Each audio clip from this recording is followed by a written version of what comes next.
There's a lot of challenges, a lot of things you're going to have to know, okay?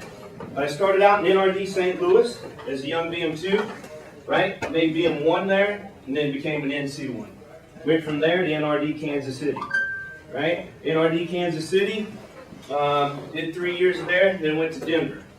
Made chief on the way to Denver, ran a division there for 4 years, then went to Phoenix, ran a division there for 3 years, and then turned around and came down here and made senior chief right when I came here, okay? Now I'm getting ready to go to NRD Chicago to be the ACR, okay? So there's 3 things that I think that are important to every recruiter when you first start out, right? Your first thing, in my humble opinion, is your attitude. You control that. This is who you are, right? When you came into the Navy, did a recruiter not change your life? Right? They did. For the better or for the worse? For the better? Hey, you said 50-50. That's 60. I don't know, man. 50-50. All right? For the better, correct? That's what we're in the business of doing. We're in the business of changing lives. So every day you come to work, you got to have good attitude, right? But attitude and appearance kind of go hand in hand. You agree with me on that? Yeah. They go hand in hand. Because if you have a sloppy appearance, you probably got a pretty bad attitude, okay? So when you get out to recruiting, you got to be happy. You got to be motivated. You got to find a way every day to get up and put that smile on your face because you got to go to work. How many people in this room are married? Tons of us, right? Married. How many people got kids? How many people got a significant other? Right? Okay? So every day something gets in your way. It's called life. Outside of what we do. Life. Right? A lot of you guys just transferring here from the fleet? Okay? So this is your first time for some of you on shore duty, correct? Guess what? Now you're in not a fleet concentrated areas. Right? Your neighbors don't know what you do. Now you're a recruiter. Okay? We work odd hours in recruiting. How many people have been told this is one of the toughest shore duties you're ever going to do? Would you agree with me, T? Right? It's a tough shore duty. Man, you get up in the morning, he's like, look, man, I got to go to the gym. I don't have time between the hours of 8 to 8. I don't have time. I can't figure out when I'm going to go to the gym. So I used to get up when I first came recruiting. I started getting up at 5:30 a.m. just so I could go to the gym, right? Because old BM2 went from being like 189 pounds to 225. I'm not going to lie. Stress. And guess what? How many people came off the ship? Did you have McDonald's and Burger King and everything else in your backyard? When you got that government vehicle and you're driving around and you're hungry, guess where you stop? Give me that double Whopper with cheese, man, and that large Coke.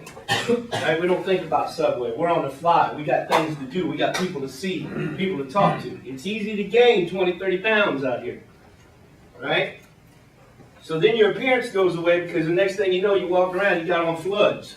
Right? Short pants are a little short. Belt buckle's kind of facing the ground a little bit because you're not realizing you're under some stress. Okay? And at that point, your attitude and stuff starts to diminish a little bit. That attitude has to stay healthy. You have to stay healthy. You have to go work out. You have to de-stress. You have to try and figure out life. And you got to work every day. Right? On the ship, and I remember the ship, okay? I remember the shipboard life. Because as a young seaman, I remember I went to DC Central, right? Had a nice uniform on, down to get my qual signed off, right? Shipboard quals. Remember the DC-1 said, hey, you know what, Seaman Fitzmorris? You look kind of sharp. Let me share a secret with you. I said, all right, DC-1, hit me up. He said, if you used to put military creases in that uniform, instead of just ironing it flat, people would take you a little more serious. I said, man, I don't understand what you're talking about. I mean, don't I look at it? He's like, yeah. Military creases make you look sharper. All right, cool. He said, shine them boots a little bit more. I want to see my reflection now. People that take you a little bit more serious. All right, gotcha. So this young deck seaman went back, did what DC-1 told him. All right? My whole theory to that is, you can look good and still not know a lot of stuff. But people will think you're smart because you look sharp.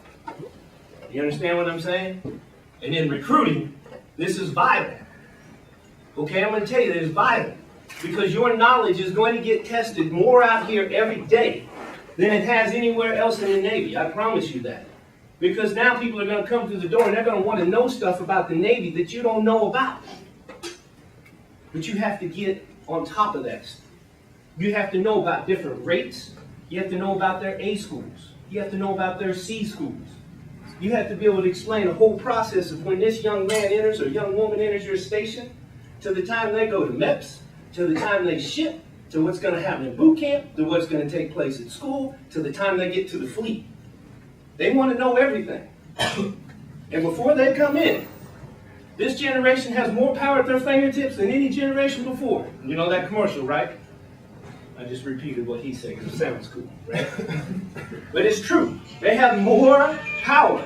They know more about what you're going to do and what they're going to do than maybe what you know. So why your knowledge has to be good is because when they come through that door, they've already been on recruiter.com. How do you know if your recruiter's lying to you? They've already been on aboutmilitary.com. They've already been on military.com. They know everything they want to come ask you. They're checking your credibility.